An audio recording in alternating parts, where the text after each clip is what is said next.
A relação entre o presidente Lula, o presidente da Câmara dos Deputados, Hugo Motta, e o presidente do Senado, Davi Alcolumbre, não está nos seus melhores dias. Há quem diga que longe disso.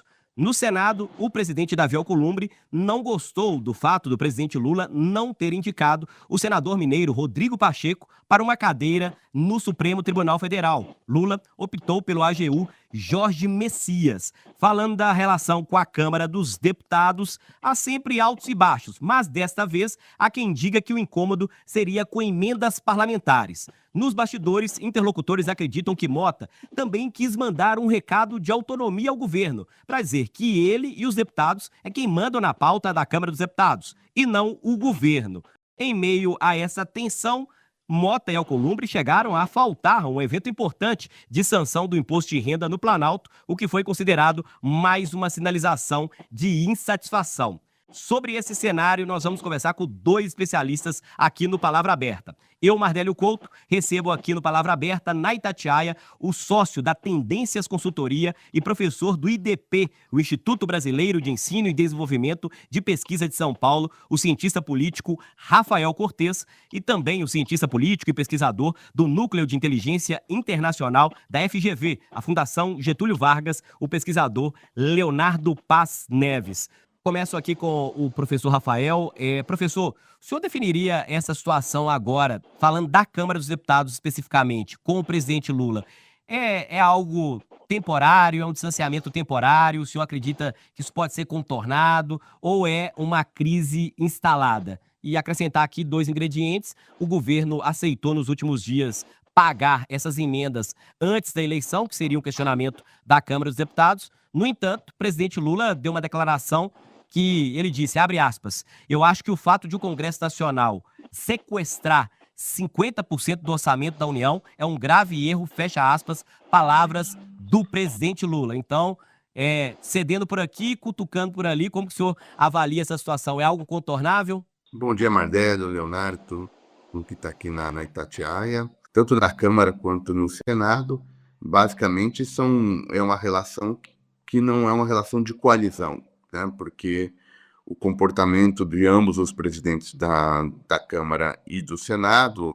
não traduz a disposição numa agenda cooperativa com o Poder Executivo, de tal sorte que a dinâmica que se estabelece é fundamentalmente de distanciamento, só que não é possível dentro de um regime institucional que seja de completa ruptura. Então tem uma alternância entre momentos de maior proximidade, alguma cooperação quando existe interesse mútuo por parte dos poderes, mas de toda maneira é muito marcada por essas instabilidades que passam por orçamento, que passam por indicação de membros do Supremo Tribunal Federal, e nesse momento a gente vive talvez um momento mais delicado, sobretudo se a gente olha o Senado Federal. Pesquisador Leonardo, obrigado por conversar com a Itatiaia, por conversar com os nossos ouvintes. Pergunto para o senhor, o fato do governo já ceder nessa questão da discussão das emendas já é uma tentativa de aproximação? E como que o senhor define essa situação entre o governo Lula e a Câmara dos Deputados nesse momento? Obrigado por nos atender. Que foi recusado porque justamente o deputado preferia continuar sendo deputado e preferia organizar o seu orçamento não a partir do Ministério, mas a partir das suas próprias emendas. Então, eu acho que esse é um contexto difícil em que o presidente Lula vai ter que negociar o tempo todo. Talvez hoje a grande discussão seja justamente o cronograma na liberação de emendas. É a única capacidade que ele tem de conseguir atrair um pouco parte do Congresso para a criação de uma coalizão, para poder emplacar a sua agenda. E mesmo assim, não é a criação de uma coalizão como a gente imaginava no passado, uma coalizão montada de governo estável que permanecesse ao longo do governo. São coalizões pontuais o tempo todo. No processo legislativo, no processo de agenda que o governo tenta emplacar qualquer coisa, ele tem que ficar renegociando esse processo. Então é uma situação difícil e como eu disse, eu acho que isso tende a alimentar instabilidade no processo. Professor Rafael, falando sobre esse estremecimento na relação do governo Lula agora com o Senado, isso do presidente Davi Alcolumbre deixar até público a insatisfação dele com o fato do senador mineiro Rodrigo Pacheco não ter sido indicado para o STF, isso é inédito nessa relação entre governo federal e Senado, deixar publicamente, assim, a gente sabe que há uma indicação aqui, outra ali, mas deixar essa insatisfação tão claro, isso é inédito na história do país, ou pelo menos no passado recente, e como que o senhor definiria essa situação com o Senado aí? É contornável também esse afastamento? Mas ganhou contornos muito dramáticos, né? E acho que não só pelos nomes envolvidos, tanto do senador Rodrigo Pacheco, mas sobretudo do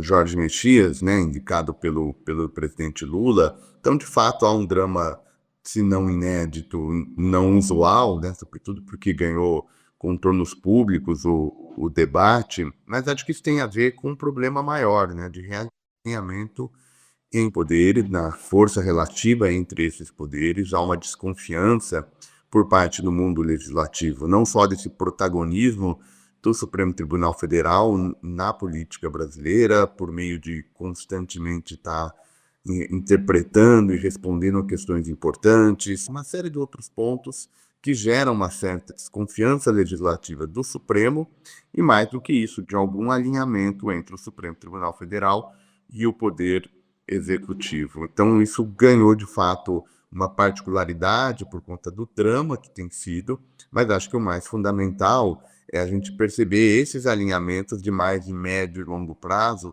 que estão acontecendo no interior das instituições políticas brasileiras, gerando possivelmente um outro equilíbrio daquilo que a gente estava acostumado. Não acho que seja algo incontornável, né? E no limite é a atribuição institucional mesmo de ambos os poderes, não necessariamente o Senado tem que referendar automaticamente um nome, mas certamente levaria a temperatura política ainda mais complicada, já nesse cenário muito contaminado pela questão eleitoral. Pesquisador Leonardo, estendo a pergunta que fiz ao professor Rafael ao senhor e acrescento alguns pontos.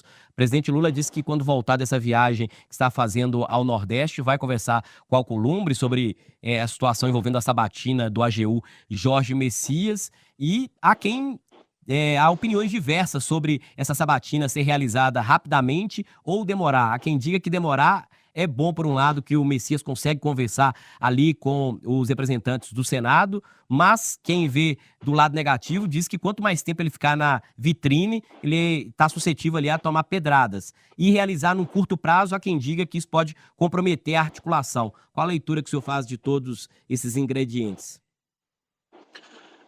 Bom, é difícil a gente ver, de fato, né, todo esse debate em torno do nome relacionado a do STF. O STF, de certa maneira, tem estado no centro da política brasileira já há alguns anos. Ele é puxado para a política, ele se envolve na política, né, numa via de mão dupla. Isso tem sido um dos maiores elementos da política brasileira dos últimos anos, e isso é problemático, né? Mostra como até a própria eleição de um determinado novo ministro do Supremo faz com que você tenha um certo conflito dentro de duas casas, né, o executivo e o legislativo.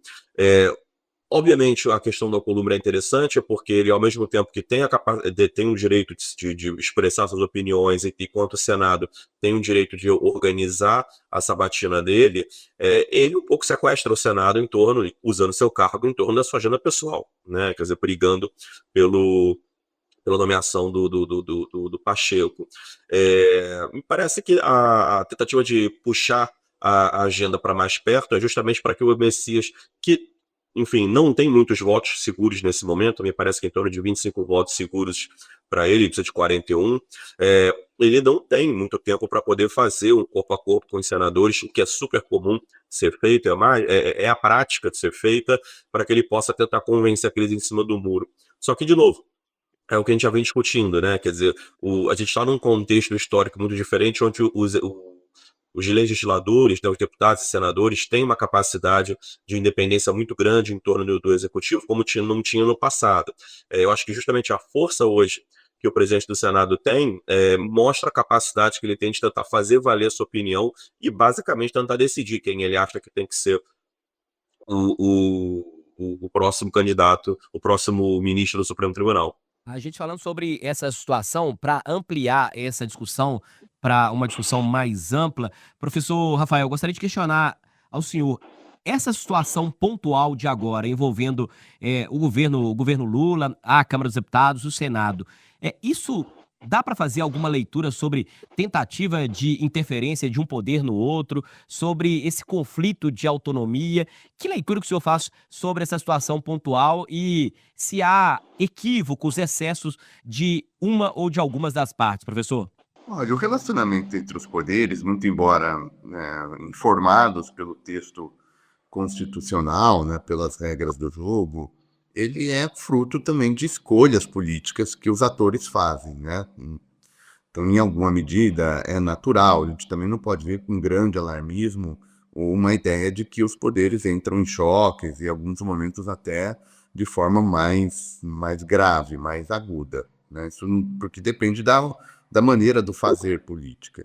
Em alguma medida, o presidente Lula comprou o risco de ter uma indicação mais turbulenta nesse contexto, né? Já era sabido a possibilidade de que faltou uma delicadeza política por parte do presidente Lula, que interpretou o movimento do Legislativo, mas sobretudo do Davi Alcolumbre, como uma interferência em relação à sua prerrogativa institucional de fazer essa indicação. E aí, que, em alguma medida, ele está colhendo os riscos e os desafios para confirmar a sua operação. Claro que, com a maneira como o Davi Alcolumbre respondeu, de uma maneira também esticando a corda e quase que personificando toda essa discussão, ganhou ares muito conturbados. O governo até, em alguma medida, chegou a comemorar a ideia de que a sabatina inicialmente marcada foi adiada, mas isso não quer dizer que as condições políticas vão se alterar. Então, eu diria que, na verdade, é um pouco parte desse contexto mais delicado que o professor Leonardo já comentou, enfim, esse contexto histórico de alguma celeuma grande entre ou esquerda ou direita, ou dentro da coalizão, enfim.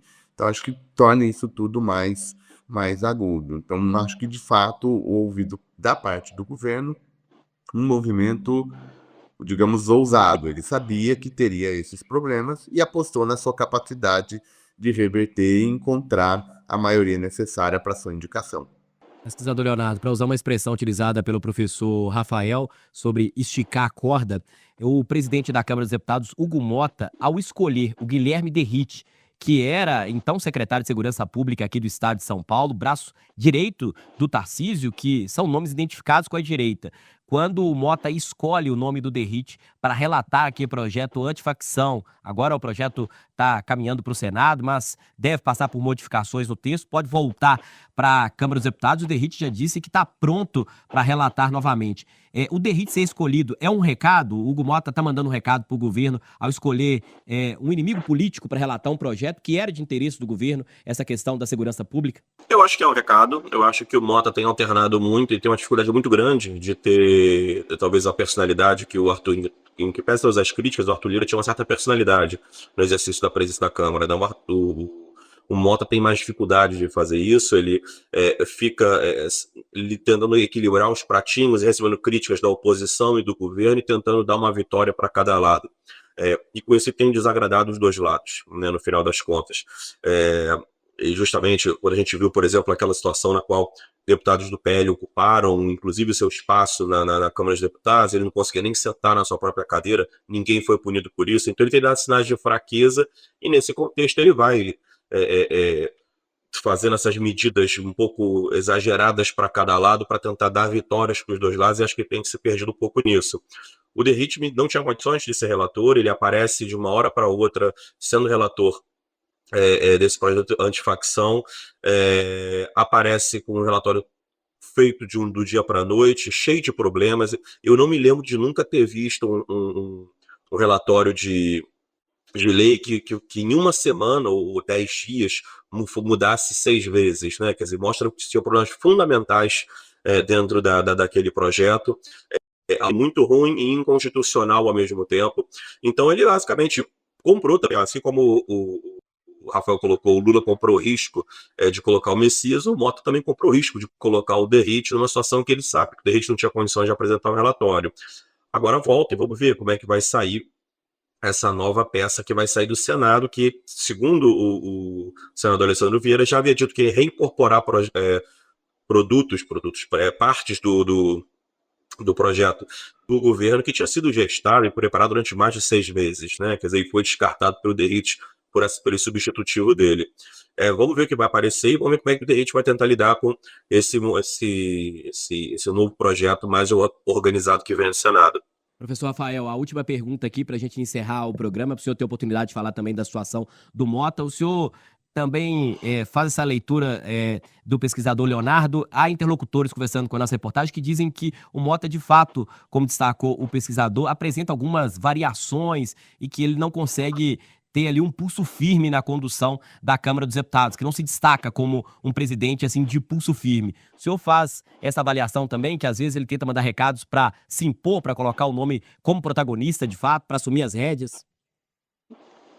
Acho que é mais do que recado, né? Acho que é uma falta de consistência política na linha do que o professor Leonardo mencionou, né? Assim, se a gente olhar, o Hugo Mota, ele, digamos, não era a escolha natural de nenhum dos dois lados para suceder o Arthur Lira, que foi eleito com uma ampla coalizão, né? O Mota acabou sendo aquele nome que gerava menos conflitos entre a direita, personificada lá no Arthur Lira, e o interesse do governo, de alguma maneira, de influenciar a sucessão para a presidência da Câmara. Isso tem se traduzido agora nesse comportamento.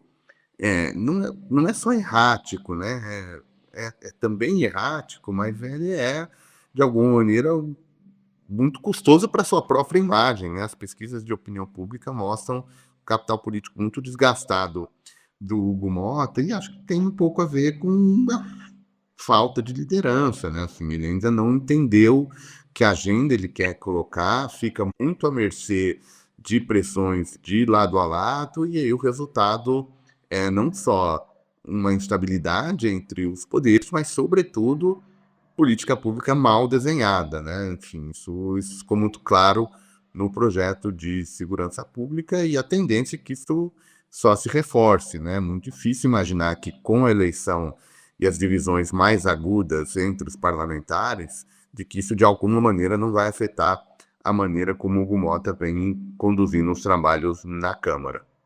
Perfeito. Agradeço aos professores, aos especialistas que estiveram aqui conosco. Este é o Palavra Aberta, opinião de especialistas, para você, ouvinte, formar a sua opinião. Nós recebemos aqui o sócio da Tendências Consultoria e professor do IDP, o Instituto Brasileiro de Ensino e Desenvolvimento e Pesquisa de São Paulo, o cientista político Rafael Cortes e o cientista político e pesquisador do Núcleo de Inteligência Internacional da FGV, a Fundação Getúlio Vargas, o pesquisador Leonardo Paz Neves. Agradecemos aos dois por participar conosco. Palavra Aberta, sempre às 8h30 aqui na Itatiaia e nas plataformas digitais. Até a próxima.